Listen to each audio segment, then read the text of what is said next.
compliqué parce que l'opposition mobilise.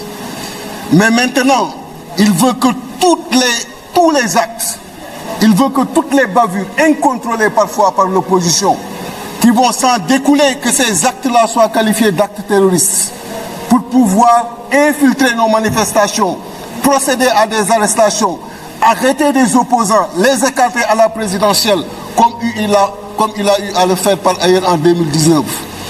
Il sait qu'il est impopulaire. Depuis 2012, il ne compte plus sur le suffrage des Sénégalais.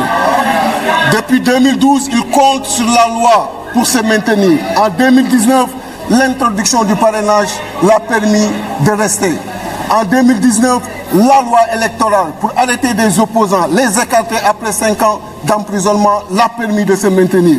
En 2024, il veut encore, avec cette loi, écarter des opposants, arrêter des manifestants, les isoler, pire, prendre le contrôle sur nos vies privées, notre intimité, contrôler nos mails, être dans nos chambres, être partout, contrôler chaque Sénégalais.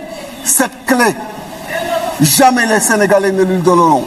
Il n'est pas plus méritant que les autres Sénégalais. Quand son mandat va finir, il n'a qu'à partir et savoir qu'envers lui, il y avait des gens très méritants qui étaient là et après lui, il y en aura d'autres.